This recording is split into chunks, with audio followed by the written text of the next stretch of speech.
Hello बच्चों, आपका स्वागत है चिल्ड्रन चॉइस एकेडमी में। तो मेरे बच्चे, मेरे दोस्त इस वीडियो में करने वाले हैं जामिया एसएसटी 2018 का पीवाईक्यू।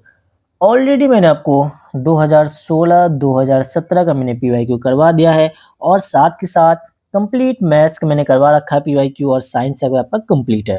तो ये सारा का सारा आपको पीडीएफ के फॉर्म में मिल जाता है टेलीग्राम पे। तो ये टेलीग्राम आपको ज्वाइन करने के लिए क्या करना है, डिस्क्रिप्शन में आपको लिंक मिल जाएगा टेलीग्राम का, आप वहां से टेलीग्राम ज्वाइन कीजिए, देन आप पीडीएफ डाउनलोड कर लेना। चलिए तो स्टार्ट करते हैं। जो फर्स्ट क्वेश्चन आया था, देखते हैं who established the Shanti Niketan. Shanti Niketan की स्थापना किसने की थी? तो आपको पता है कि आपका भाई कैसे क्वेश्चन सॉल्व करवाता है। पहले आपको रूटीन पॉइंट इंपोर्टेंट बताता है जो कि क्वेश्चन आने की पॉसिबिलिटी होती है। आपको एक चीज पता होना चाहिए मेरे भाई, आपको डेट पूछा जाता है एग्जाम में। सबसे पहले देखते हैं शांति निकेतन का एस्टेब्लिशमेंट हुआ कब था। ये हुआ था 1901 में, ठीक है। और ये किसके द्वारा किया गया था? रविन्द्रनाथ टैगोर। आरटीसी पे लिख दो मेरे भाई, रविन्द्रनाथ टैगोर के द्वारा किया गया था। फिर इसका मेरे भाई 1921 में इसका जो है नाम चेंज कर दिया गया है। शांति निकेतन का 1921 में नाम चेंज करके क्या रखा गया है वो भी आपसे पूछा जा सकता है, जिसका नाम रखा गया है विश्वा भारती यूनिवर्सिटी। क्या मेरे भाई? विश्वा भारती यूनिवर्सिटी। आपसे पूछा जाता है कि बताओ विश्वा भारती यूनिवर्सिटी, अगर देखो यहाँ पे शांति निकेतन ना देता और विश्वा भारती यूनिवर्सिटी देता, इसके भी फाउंडर कौन होते हैं मेरे भाई? रविन्द्रनाथ टैगोर ही होते, है ना। यूनिवर्सिटी यूएन से पहले तो यूनिवर्सिटी मतलब हो गया उसका। और ये 1921 में इसका नाम चेंज किया गया। अब आते हैं, देखते हैं महात्मा गांधी के बारे में मेरे भाई। महात्मा गांधी जो है ये किस चीज के फाउंडर है? आपने साबरमती आश्रम का नाम सुना होगा, साबरमती आश्रम, तो ये उसके फाउंडर है। तो आप यहाँ पे आपसे पूछा जाता है साबरमती आश्रम का फाउंडर कौन है, तो महात्मा गांधी। लिख लो यहाँ पे साबरमती। आज लिखा क्यों नहीं जा रहा? साबरमती आश्रम, साबरमती आश्रम का फाउंडर कौन है मेरे भाई? महात्मा गांधी। और दादा भाई नेहरू के बारे में आपको एक पॉइंट पता होना चाहिए जो कि बहुत ही ज्यादा इंपॉर्टेंट है। इसको कहा जाता है, इसको जाना जाता है known as grand old man of India. बहुत ही बेहतरीन सा क्वेश्चन है ये, बहुत बड़े बड़े कंपटीशन में भी आते हैं और आपके एग्जाम में भी आते हैं। Grand old man of India, old man of India आपसे डायरेक्ट ही पूछा जाता है। बताओ grand old man of India किसको कहते हैं, कौन इस नाम से जाना जाता है? इसका टाइटल ही मान लो, तो कौन है मेरे भाई? दादा भाई नेहरू जी। तो क्या क्या समझ में आया आपको? फिर से मैं आपको एक बार रिकैप कर दूं।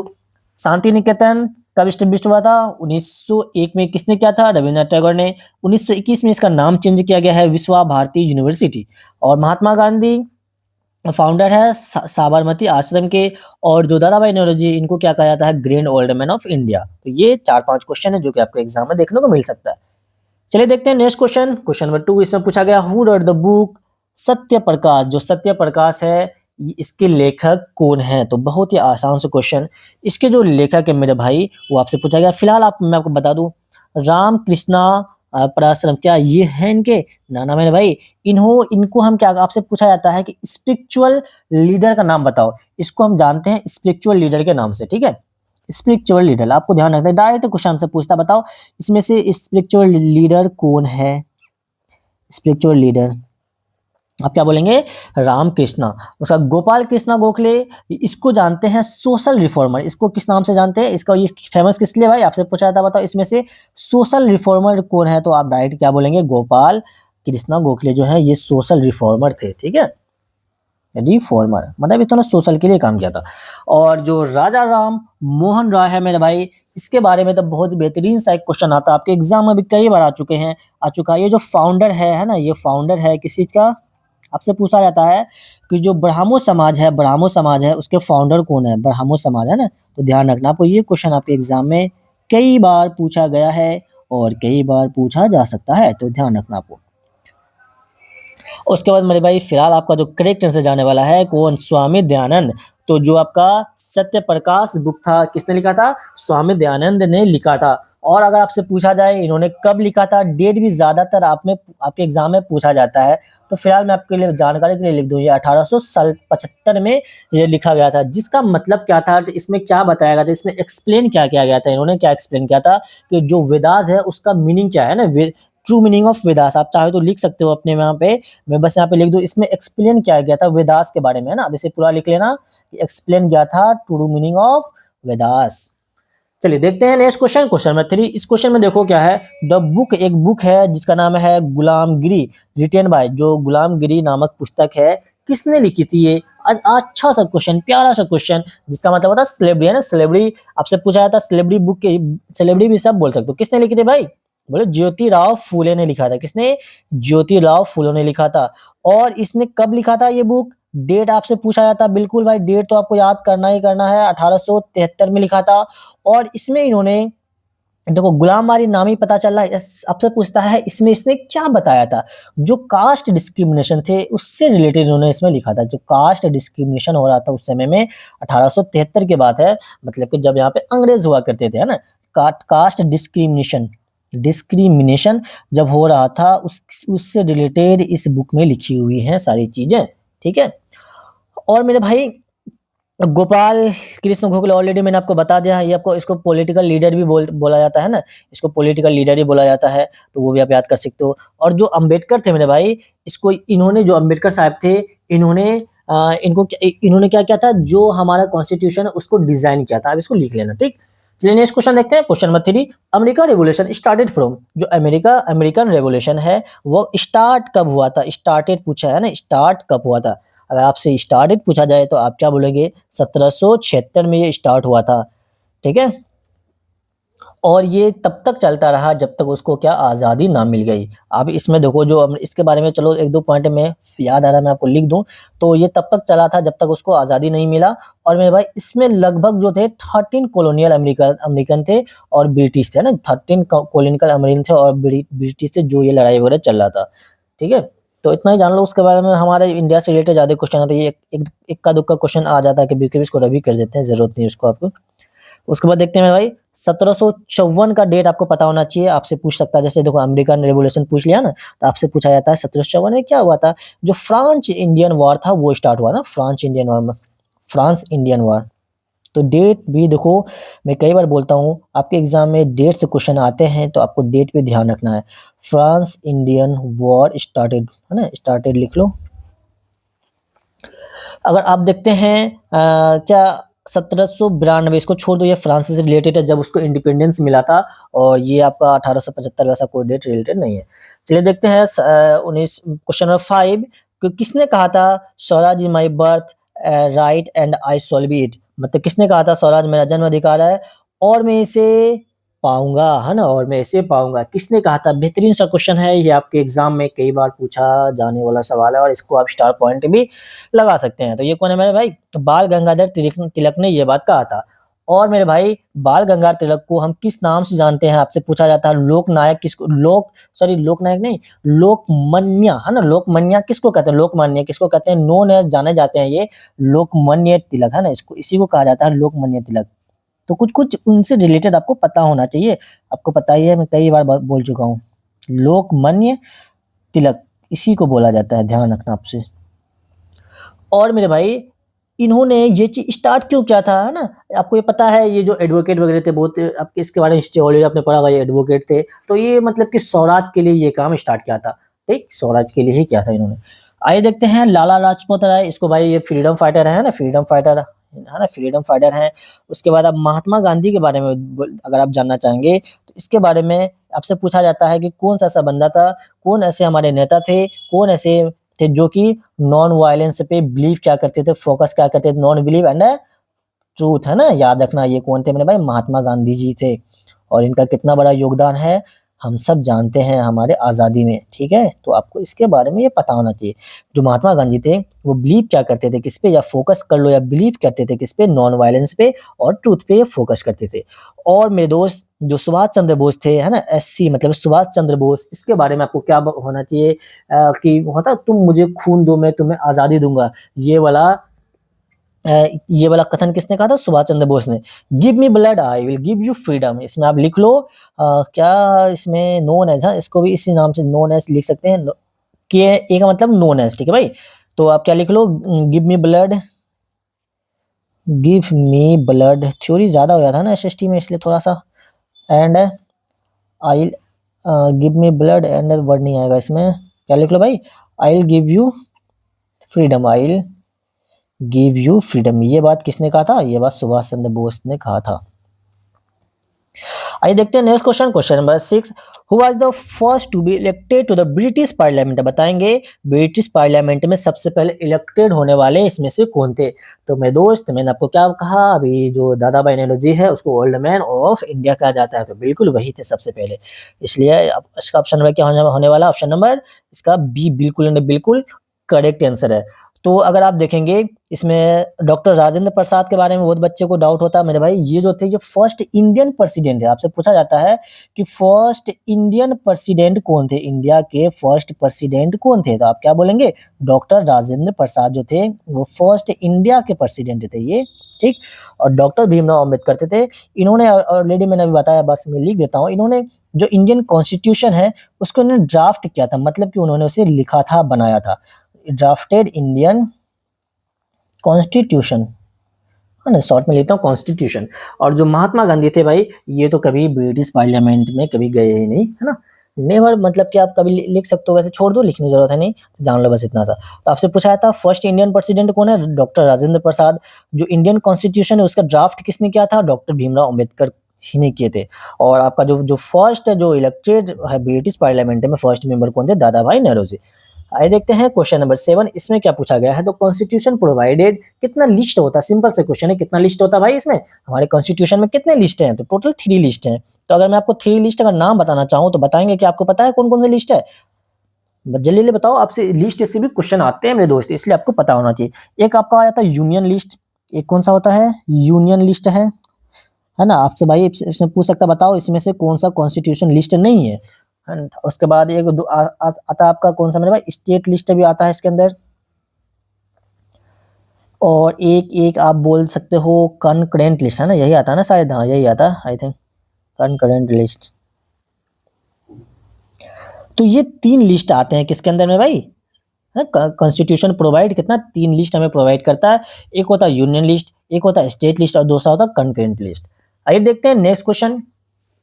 और अगर आपसे पूछा जाए कि इसको डिफाइन कौन से शेड्यूल में किया गया है, शेड्यूल वगैरह आपको पॉलिटी में पढ़ाऊंगा मैं, तो आपका जो शेड्यूल है 7th शेड्यूल में इसको डिफाइन किया गया है। चलिए, और मतलब ये क्यों कहा गया है? मतलब कि जो होता है ना, जो यूनियन लिस्ट का अलग पावर है, इसमें पावर को डिवाइड किया। सिंपल वर्ड में जाना तो सेंट्रल और स्टेट का जो होता है ना, उसका पावर का किसका किसका क्या पावर होगा उसको डिफाइन किया गया है इस लिस्ट में। तो क्वेश्चन नंबर आप 8 अगर देखते हैं, इसमें वही पावर से रिलेटेड क्वेश्चन पूछा है। Which of the following is mentioned in state list? मैंने यहाँ पे देखो 3 लिस्ट है, union list, state list and concurrent list. इसमें से पूछा है कि भाई स्टेट लिस्ट में बताओ क्या क्या मेंशन है। तो स्टेट लिस्ट में अगर मेंशन देखेंगे तो इसके अंदर भाई पुलिस भी मेंशन है, बिल्कुल है पुलिस मेंशन। और इसके अंदर एजुकेशन मेंशन मेंशन है, बिल्कुल ये भी मेंशन है। और हेल्थ भी मेंशन है, मतलब all of the above correct answer इसका होगा, ठीक है। पुलिस का मतलब देखो यार, सब ये पुलिस बिल्कुल मेंशन है, क्योंकि ये स्टेट लेवल पे आपको पता है कि पुलिस वगैरह भी होते हैं, एजुकेशन वगैरह होता है और हेल्थ होता है। और ये जो मैनेज करते हैं, मतलब स्टेट लेवल का जो मैनेजमेंट होता है, आपसे पूछा जाता है कौन मैनेज करता है? जो आपका स्टेट गवर्नमेंट होता है ना, स्टेट गवर्नमेंट, जो स्टेट गवर्नमेंट होता है वही ये सारा चीज को मैनेज करता है ना, गवर्नमेंट जो होता है वही ये सारी चीज को मेंटेन करता है। चलिए देखते हैं क्वेश्चन नंबर 9। इस क्वेश्चन में अगर हम देखते हैं क्या पूछा गया, the second 5 year plan was focused on. आपको पता है सेकेंड 5 ईयर, जो सेकेंड 5 ईयर प्लान बना था वो जनरली मेनली किस पे फोकस किया गया था, वो आपसे पूछा गया। क्या एग्रीकल्चर पे किया गया था? ना ना, एग्रीकल्चर तो भाई ये तो आपका जो फर्स्ट प्लान था, ये फर्स्ट प्लान पे, ये एग्रीकल्चर जो है वो फर्स्ट प्लान पे काम करता है ना। ये फर्स्ट प्लान, आप अगर फर्स्ट प्लान यहाँ पे पूछ लेता तो ये आपका आंसर हो जाता एग्रीकल्चर। लेकिन आपसे सेकेंड पूछा है जो कि 5 साल चला था, ये आपका हैवी इंडस्ट्री, इसका बिल्कुल यानी बिल्कुल करेक्ट आंसर है। अगर आपसे डेट भी देखो, मैंने भाई डेट में हमेशा बोलता हूँ थोड़ा बहुत आपको याद होना चाहिए। 1956 मतलब आज़ादी के बाद से लेके 61 तक ये प्लान आपका, मतलब इस पे इंडस्ट्री में काम, मतलब इस पे बहुत ज्यादा ये जोर डाला गया था। आइए देखते हैं next question, question number 10। The old name of Sri Lanka. देखो श्रीलंका का पुराना नाम क्या था? आसान से क्वेश्चन, मैं उम्मीद करता हूँ आप सबको पता होगा। चलिए देखते हैं, सबसे पहले एक एक को एक्सप्लेन कर लेते हैं। भाई श्रीलंका का पूछा गया, हो सकता है कोई और ही पूछ लिया आपसे। जो आपका श्याम है ये किसका ओल्ड नेम था? इसको भी आपके बारे में पता हो। जो थाईलैंड है, थाईलैंड का ओल्ड नाम था ये, ठीक है, पता होना चाहिए आपको, थाईलैंड। और मेरे भाई जो आपका सिलोन है यही था हमारा, इसी का नाम है श्रीलंका, इसी का नाम क्या पड़ गया? श्रीलंका। और आपका जो भाई मिजो मेसोपोटामिया, है ना? मेसोपोटामिया जो है, यही है इराक। ये इराक का कोई रीजन है। इराक आप याद कर लो, इससे ज़्यादा आपसे डिटेल में नहीं पूछा जाएगा। और भाई निप्पो है, निप्पो जो है, ये किसका ओल्ड नेम है? जापान का। तो ये चारों नेम आपको पता होना चाहिए।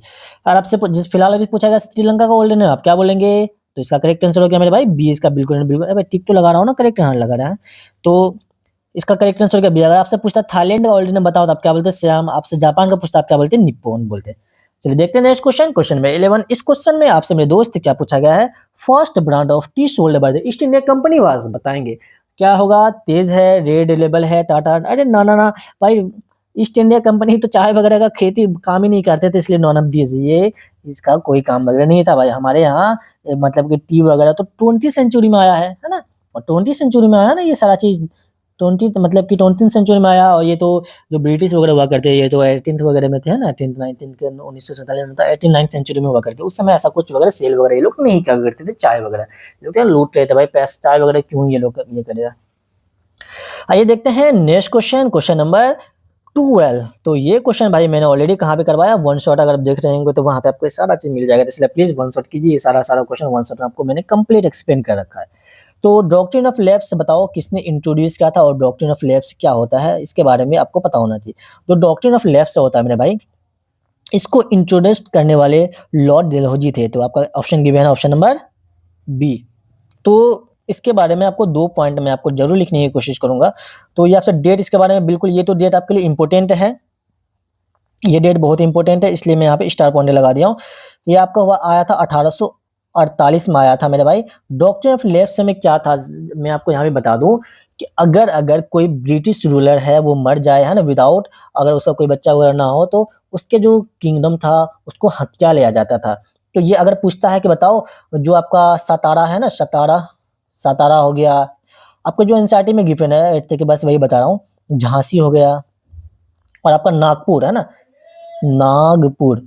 तो इन तीनों को जो मतलब कि हड़पा गया था, इन्हीं डॉक्ट्रिन ऑफ लैप्स के मदद से ही, मतलब कि यही जो सिद्धांत आया था, इसी की वजह से उन्हें मतलब छीन लिया गया था। झांसी को भी छीन लिया गया था, सतारा को भी छीन लिया गया था, जो आपका नागपुर था उसे भी छीन लिया गया था। और ये डॉक्ट्रिन ऑफ लैप्स से क्या था मेरे भाई, अगर कोई भी राजा वगैरह है, अगर उसका सन नहीं है ना, अगर उसका बेटा नहीं है, तो वो उस राजा के मरने के बाद उसका जो वो रूल, मतलब कि वो डायनेस्टी होगा, और वो आपका जो भी साम्राज्य होगा, वो कौन ले लिया करते थे? वो ब्रिटिश लोग ले लिया करते थे, ले लिया करते थे, छीन लिया करते थे। ठीक है, तो ये लाने वाले कौन थे? लॉर्ड डलहौजी लाया था ये। तो और मेरे भाई अब थोड़ा सा मैं आपको बता दूं, लॉर्ड कॉर्नवेलिस, इसके बारे में आपको क्वेश्चन आता है। इस आपसे पूछता, बताओ सिविल सर्विस किसने इंट्रोड्यूस किया था? जो सिविल सर्विस इंट्रोड्यूस करने वाले थे वो आपके लॉर्ड कॉर्नवालिस ही थे। देखो कॉर्नवालिस आप याद रखना, सी से याद रखना, सिविल सर्विस है ना, सिविल सर्विस। जो सिविल सर्विस थे वो ये इंट्रोड्यूस किए थे लॉर्ड डलहौजी। मैंने आपको बता दिया डॉक्ट्रिन ऑफ लैप्स, है ना, डीओ। चलो इस बात लिखा हुआ क्या दोबारा लिखूं। उसके बाद आपका जो लॉर्ड कैनिन है, इनके बारे में पता होना चाहिए। ये क्वेश्चन भी आपके एग्जाम में पूछा गया है। जो फर्स्ट वाइसरॉय ऑफ इंडिया था, फर्स्ट वाइसरॉय ऑफ इंडिया था, वो लॉर्ड कैनिन था। ये क्वेश्चन आपके एग्जाम में पूछा जाने की पॉसिबिलिटी है बिल्कुल। First viceroy of India. और भाई जो विलियम बेंटिक्स थे, इनके बारे में पूछा जाता है। बताओ जो सती प्रथा सिस्टम था इंडिया के अंदर, उसको एबोलिश किसने किया था, उसको किसने खत्म किया था?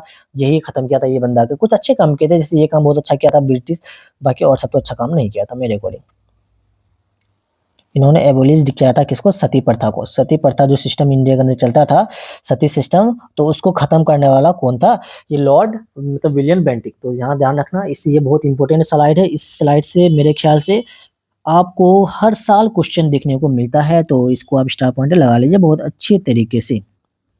ठीक है, देखो डॉक्ट्रिन ऑफ लैप्स किसने इंट्रोड्यूस किया था? लॉर्ड डलहौजी ने। इसमें क्या था मेरे भाई, इसमें ये कब आया था? 1848 में आया था। और इसमें रूल ये था कि भाई अगर कोई भी राजा मर रहा, अगर उसका बच्चा वगैरह बेटा नहीं हो खास तौर पे, तो उस राज्य को हड़पा, मतलब छीन लिया जाता था किसके थ्रू? ब्रिटिश राज के थ्रू। ठीक है, तो ये लाने वाले थे लॉर्ड डलहौजी। जैसे कि एग्जांपल आप सतारा, झांसी देख सकते हैं, नागपुर देख सकते हैं। लॉर्ड कॉर्नवालिस जो था मेरे भाई, ये क्या इंट्रोड्यूस किया? सिविल सर्विस इंट्रोड्यूस किया था इंडिया के अंदर। और जो लॉर्ड कैनिन था, ये फर्स्ट वायसराय था इंडिया का। और विलियम बेंटिक जो था, इन्होंने एबोलिश कर दिया था सती प्रथा सिस्टम को इंडिया के अंदर। चलिए देखते हैं नेक्स्ट क्वेश्चन, क्वेश्चन नंबर 13 इसमें पूछा है the governor general of India was given to the title. आपको पता है जो गवर्नर जनरल ऑफ इंडिया था उसी को बना दिया गया था क्या? क्या बना दिया गया था? जल्दी बोलो। उसी को बना दिया गया था गवर्नर जनरल ऑफ इंडिया। इसी को अरे भाई ये क्या हो रहा है? अरे यार रुक जाओ जरा सा। तो जो गवर्नर जनरल ऑफ इंडिया था मेरे दोस्त, उसी को बना दिया गया था वायसरॉय है ना। तो पूछा जाता है बताओ ये कब बनाया गया था? तो कब बनाया गया था ये 1857। आपको पता है 1857 में बहुत खतरनाक विद्रोह हुआ था है ना, जिसको रिवोल्ट ऑफ 1857 के नाम से हम जानते हैं। तो उस विद्रोह के बाद जो ये पोस्ट था, इस पोस्ट को चेंज कर दिया गया था ना, मतलब नाम इसका चेंज करके वायसरॉय कर दिया गया था। और मैंने अभी आपको जस्ट बताया जो फर्स्ट वायसरॉय थे इंडिया के ना, जो फर्स्ट वायसरॉय थे, जल्दी बताओ मैंने अभी क्या नाम बताया मेरे भाई? जो फर्स्ट वायसरॉय थे वो थे हमारे लॉर्ड कैनिंग। कौन था? Lord Canning. ये कब बना था? ये 1857 रिवोल्ट हुआ था। ये क्या था मेरे भाई? रिवोल्ट था। ये बहुत खतरनाक रिवोल्ट हुआ था, तब ये बना था। ठीक है। अब यहाँ पे 2-3 डेट आपको मेरे भाई मेरे ख्याल से पता होना चाहिए। जैसे कि एक डेट आपको है 1805। ये डेट तो मैंने ऑलरेडी भी शायद बता रखा है। जो बंगाल का पार्टीशन हुआ था ना, पार्टीशन ऑफ बंगाल लिख सकते हो, पार्टीशन या बंगाल पार्टीशन, क्या लिख दूं? आसान क्या है, बंगाल पार्टीशन ही लिख देते हैं ना। जो बंगाल का टुकड़ा हुआ था वो हुआ था 1905 में हुआ था। तो ये क्वेश्चन आपसे पूछा जाता है, बताओ डायरेक्ट बताओ कि मतलब पार्टीशन ऑफ बंगाल कब हुआ था? तो 1905 में हुआ था। और मेरे भाई दिल्ली को जो है कैपिटल कब बनाया गया था? दिल्ली को कैपिटल कब बनाया गया था? वो आपका 1911 में बनाया गया था। दिल्ली को कैपिटल बना दिया गया था। याद रहेगा कि भूल जाओगे? गवर्नर जनरल ऑफ इंडिया का नाम चेंज कर वायसराय कर दिया गया था कब भाई? रिवोल्ट हुआ था 1857 का। उसके बाद पता है कि ये बहुत खतरनाक रिवोल्ट था। इसके बाद जो है रिवोल्ट होने के बाद जो ईस्ट इंडिया कंपनी को ही हटा दिया गया था। उसे बोलता भाई तुम बस व्यापार करो, अब राज शासन ब्रिटिश करेगा। तो इसके बाद एक चीज और आया था, आपको ध्यान रखना है। इस सिस्टम के बाद मेरे को याद आ रहा है एक चीज। तो 1857 के रिवोल्ट के जस्ट बाद क्या आ गया था भाई? क्राउन एक्ट आया था ना, क्राउन ब्रिटिश क्राउन एक्ट जिसको बोलते हैं, ब्रिटिश क्राउन एक्ट। ये चीज आ गया था यहाँ पे, ब्रिटिश क्राउन यहाँ पे आ गया था। ठीक है, ध्यान रखना आपको। आइए देखते हैं नेक्स्ट क्वेश्चन। क्वेश्चन नंबर 14 इसमें पूछा गया है the Delhi improvement trust was setup. जो दिल्ली इम्प्रूवमेंट ट्रस्ट जो ये सेटअप कब हुआ था भाई? ये जो सेटअप हुआ था आपको डेट याद होना चाहिए। देखो डेट पूछा जाता है एग्जाम में, मैंने अभी कई डेट मैं आपको ऑलरेडी करवा रखा हूँ। देखो अभी इसी ईयर में, इसलिए मैं बोलता हूँ डेट आपको याद होना चाहिए। तो ये 1936 में हुआ था। तो अगर डेट जल्दी से बताओ, 1857 में क्या हुआ था भाई? ग्रेट रिवोल्ट हुआ था ना, रिवोल्ट हुआ था, आपसे पूछा जाता है। उसके बाद 1947 में, यार किसको नहीं पता है, हमारा देश इंडिपेंडेंस हुआ था, आजाद हुआ था हमारा देश। इंडी यही डेट तो, यार ये डेट तो सबको याद होता है। और 1950 में क्या हुआ था भाई? जो हमारा कॉन्स्टिट्यूशन है वो क्या हुआ था? इनफोर्स हुआ था 1950 में। आपसे पूछा जाता है कि लागू कब हुआ था ना, इनफोर्स लागू होना। ये इनफोर्स हुआ था कॉन्स्टिट्यूशन हमारे देश के अंदर कब? 1950 में हुआ था। ध्यान रखना आपको ये चीज। और मेरे भाई एक चीज मैं आपको बता दूं, जब ये दिल्ली इससे क्वेश्चन आया है तो देखो इसका नाम पहले था, ये 1936 की बात हुई है, दिल्ली इम्प्रूवमेंट ट्रस्ट। लेकिन इसका नाम फिर चेंज कर दिया गया, नाम चेंज कर दिया गया कब? 1957, मतलब जब हमारा देश आजाद हुआ तो भाई इस नाम को चेंज करके क्या नाम रखा गया है? जल्दी से बोलेंगे, किसी बच्चों को पता है तो जल्दी कमेंट करो। इसी को अब हम जानते हैं डीडीए से, नाम डीडीए नाम से जानते हैं, मतलब कि दिल्ली डेवलपमेंट अथॉरिटी। याद रख लेना, लिख लो, दिल्ली डेवलपमेंट अथॉरिटी। चलिए देखते हैं क्वेश्चन नंबर 15। आसान से क्वेश्चन, हर बच्चे को ये क्वेश्चन पता है। क्या है भाई? The land area of earth surface बताइए कितना है? तो अगर इसमें मैं आपको 2 पॉइंट याद कर लो भाई, लैंड एरिया कितना? 30% लैंड एरिया है, 30%, और बचा कितना? 70%। आपसे पूछा जाता है ये जो लैंड एरिया है ये 30% है, और बाकी जो रिमेनिंग बचा हुआ आपका वाटर से, पानी से भरा हुआ था। फिलहाल इसका करेक्ट आंसर हो जाएगा 30%। आइए देखते हैं next question. Question number Nilgiri biosphere, मतलब 16 है क्वेश्चन नंबर, नीलगिरी नहीं, क्वेश्चन नंबर 16। और क्वेश्चन में पूछा गया है Nilgiri biosphere reserve area situated in, बताइए ये कहाँ पे सिचुएटेड है? तो मेरे भाई नीलगिरी बायोस्फीयर के बारे में आपको मैं 2-3 बात जरूर बताने की फिर से कोशिश करूंगा, और आपको ये चीज समझ में भी आएगी। हाँ तो मेरे भाई अजान हो रही थी, इसलिए मैं थोड़ा सा वीडियो को पॉज कर दिया था। देखिए तो नीलगिरी बायोस्फीयर के बारे में आपको क्या पता होना चाहिए? जो है मेरे भाई फर्स्ट बायोस्फीयर आपसे पूछा जाता है कि फर्स्ट बायोस्फीयर बताओ कौन-सा है इंडिया का? फर्स्ट बायोस्फीयर है ना, बायोस्फीयर BR लिख दूँ बायोस्फीयर मतलब बायोस्फीयर रिजर्वियर ऑफ इंडिया। और ये कब बनाया गया था मेरे भाई? 1986 में ही बनाया गया था। और ये अगर आपसे पूछा जाए कि जनरली लोकेटेड जो है ये वेस्टर्न जो घाट होता है वहाँ पे लोकेटेड है। वेस्टर्न घाट में ये लोकेटेड है और वेस्टर्न घाट के अंदर ही क्या-क्या आता है आपका तमिलनाडु आता है, केरला आता है और कर्नाटक आता है। तो फिलहाल आपका जो मेन इसमें करेक्ट आंसर जाने वाला है जो मेजर पार्ट है इसका तमिलनाडु में। ठीक है? तो करेक्ट आंसर आपका हो गया तमिलनाडु। तो ज़रा देख लेते हैं असम के अंदर में आपको एक चीज़ आपका यहाँ पे एक पता होना चाहिए। आपसे पूछा जाता है काज़ीरंगा बताओ कहाँ पे है? अगर ये पूछ लिया जाए तो आप क्या बोलेंगे? वो है असम में, काज़ीरंगा। चलिए देखते हैं देखो एक चीज़ और यहाँ पे राजस्थान भाई आपसे एक पूछ ये भी पूछा जा सकता है मे बी कि डिज़र्ट एरिया कौन-सा भाई? डिज़र्ट एरिया तो क्या बोलोगे? राजस्थान जो है वो डिज़र्ट रीजन है या डिज़र्ट एरिया आपसे पूछा जाता है, ये डिज़र्ट है यहाँ पे। चलिए देखते हैं नेक्स्ट क्वेश्चन, क्वेश्चन नंबर 17 क्या Narora nuclear power station is located in Narora nuclear power station is located in कहाँ पे है भाई मेरे? ये आपको लोकेटेड है उत्तर प्रदेश में। उत्तर प्रदेश में भी अगर आपसे पूछे डिस्ट्रिक्ट वगैरह वैसे नहीं आएगा, चलो डिस्ट्रिक्ट छोड़ देते हैं, क्या इतना दूर तक नहीं जाना उसकी। फिलहाल बस आप याद कर लो, ये लोकेटेड है मेरे भाई उत्तर प्रदेश में। हाँ, लेकिन आपको रिवर का नाम पता हो पूछा जा सकता है, ये बैंक ऑफ गंगा रिवर है ना, bank of Ganga river. Ganga river और इसका जो मतलब कि ये जो पावर है इसका जो काम क्या होता है जनरली ये इलेक्ट्रिसिटी प्रोड्यूस करता है। क्या प्रोड्यूस करता है मेरे भाई? इलेक्ट्रिसिटी प्रोड्यूस करता है ना? चलिए नेक्स्ट क्वेश्चन देखेंगे मदरलैंड ऑफ राइस। आसान सा क्वेश्चन मेरे भाई, ये आपका चाइना होगा, याद कर लो। मदरलैंड ऑफ राइस जो क्या बोलते हैं उसको? राइस जो होता है उसको हम बोलते हैं क्या? चाइना। चाइना को बोला जाता है। चलिए नेक्स्ट क्वेश्चन देखते हैं। क्वेश्चन नंबर 19 में पहुँच गया। The largest producer of rice, rice का सबसे ज़्यादा प्रोडक्शन कहाँ पे होता है? ये भी आपका चाइना में होता है। अगर आपसे सेकंड पूछा जाए तो सेकंड लार्जेस्ट हमारा इंडिया है, सेकंड लार्जेस्ट हमारा इंडिया है, ठीक है? ध्यान रखना आपको, सेकंड लार्जेस्ट हमारा इंडिया है।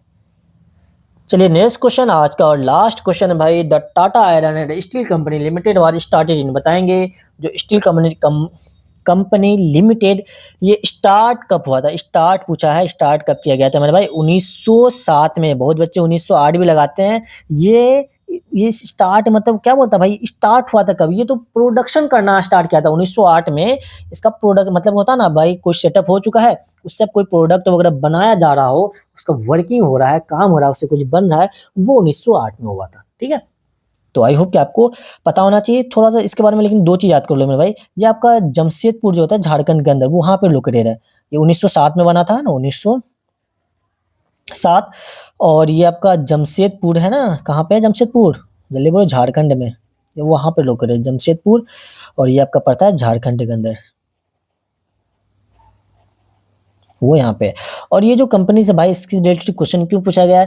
क्योंकि यही बिगिनिंग करता है, जो मॉडर्न स्टील इंडस्ट्री है ना उसको मार्क करता है। बिगिनिंग ऑफ तो बिगिनिंग बिगिनिंग करता है या क्या डिटेल लिख लेना आप कि जो स्टील कंपनी लिमिटेड है तो वो मार्क करता है beginning of Indian modern industry. बहुत ऑलरेडी 28 मिनट हो चुका है इसलिए मैं थोड़ा सा कम कर रहा हूँ इसमें। चलिए, तो आई होप कि आपको मज़ा आया होगा मेरे दोस्त। तो आई होप जितना वैसे इंपॉर्टेंट पॉइंट है मैंने सारा चीज़ इसमें इंक्लूड कर दिया है। आप इसी तरीके से बने रहें। आप देख सकते हो ये आपके लिए वन शॉट लेक्चर ऑलरेडी चल रहा है। ऑलरेडी मैंने यहाँ पे 4 से 5 चैप्टर मैंने कवर कर दिया है। तो प्लीज़ आप इस वन शॉट लेक्चर को फॉलो ज़रूर कीजिए। इससे क्वेश्चन आपको बाहर देखने को नहीं मिलेगा। आपको देखो मेरे भाई 2 काम कीजिए, एसएसटी की बात कर रहा हूँ अब मैं। तो एसएसटी में आप ये वन शॉट को कर लीजिए अच्छे तरीके से। उसके बाद आपको अब मैं आपको एनसीईआरटी पढ़ने नहीं बोलूँगा। इसके अंदर सारा एनसीईआरटी बिल्कुल मैंने एनसीईआरटी का इसमें एक-एक पॉइंट, एक-एक इम्पोर्टेंट लाइन, एक-एक इम्पोर्टेंट वर्ड मैंने इंक्लूड कर रखे हैं। तो आप इसको वन शॉट को कंप्लीट कीजिए। उसका पीवाईक्यू की जो मैं पीवाईक्यू करवा रहा हूँ। पीवाईक्यू आपको सबसे पहले जेएमआई का ही करना है, उसके बाद आपको एएमयू को करना है। वैसे एएमयू का तो अब भी आना स्टार्ट हुआ 2025 से, तो मैंने 2025 का ऑलरेडी करवा रखा है। अब एक बार देख लेना, अगर आप एएमयू के स्टूडेंट हो तो एक बार आप 2025 का भी कर लो, ठीक है? तो चलिए फिर, ये आपका ऑलरेडी कई सारे सीरीज़ मैंने करवा रखे हैं। देखो यहाँ पे एएमयू का जो साइंस का पीवाईक्यू कंप्लीट है, एएमयू का मैथ्स का पीवाईक्यू मैंने करवा दिए हैं, जामिया का मैथ्स का पीवाईक्यू, जामिया का साइंस का पीवाईक्यू, ये सारा सीरीज़ है जिससे कि पिछली बार बहुत सारे क्वेश्चन आए हैं। मैथ के इवन के 24 क्वेश्चन आए थे जामिया के अंदर। और आपका मैथ के 22 क्वेश्चन आए थे, सॉरी 24 क्वेश्चन आए थे एएमयू के अंदर और 22 क्वेश्चन आए थे जामिया के अंदर। साइंस का देखो तो 24 क्वेश्चन आए थे जामिया के अंदर और शायद 23 के करीब आए थे किसके अंदर, एएमयू के अंदर। तो ये सारा आपके यहाँ सीरीज़ यही इसी सब से आया था, मैंने कुछ एक्स्ट्रा नहीं करवाया है। तो आप ये सब सीरीज़ ज़रूर कीजिए ताकि आप अच्छे नंबर ला सकें और आपका सिलेक्शन हो सके ईज़ी वे में। ठीक है भाई? तो चलिए अच्छा ये नहीं, नहीं पैसे नहीं, पैसे इसको हटा दो भाई। तो ये मेरा व्हाट्सएप नंबर है, अगर आपको कोई भी डाउट वगैरह हो तो आप मुझे यहाँ पे अपना मैसेज डाल सकते हैं। ये आपका ऑफिशियल व्हाट्सएप नंबर है, कॉल वगैरह कोई बच्चा नहीं करेगा। और ये मेरा इंस्टा आईडी है, आप चाहो तो मुझे यहाँ पे फॉलो कर लीजिए। इसको फॉलो करना ना भूलें, अपना डाउट यहाँ पे ज़रूर शेयर करना। चलिए फिर मिलते हैं, अगर चैनल को नहीं सब्सक्राइब किए तो आप सब्सक्राइब कर लीजिए, अपने दोस्तों से ज़रूर शेयर कीजिए, इसे लाइक कीजिए और कमेंट करना बिल्कुल ना भूलें। Thank you so much for watching this video. मिलते हैं फिर नेक्स्ट वीडियो के साथ, तब तक के लिए ओके बाय, अपना ख्याल रखें अच्छी तरीके से।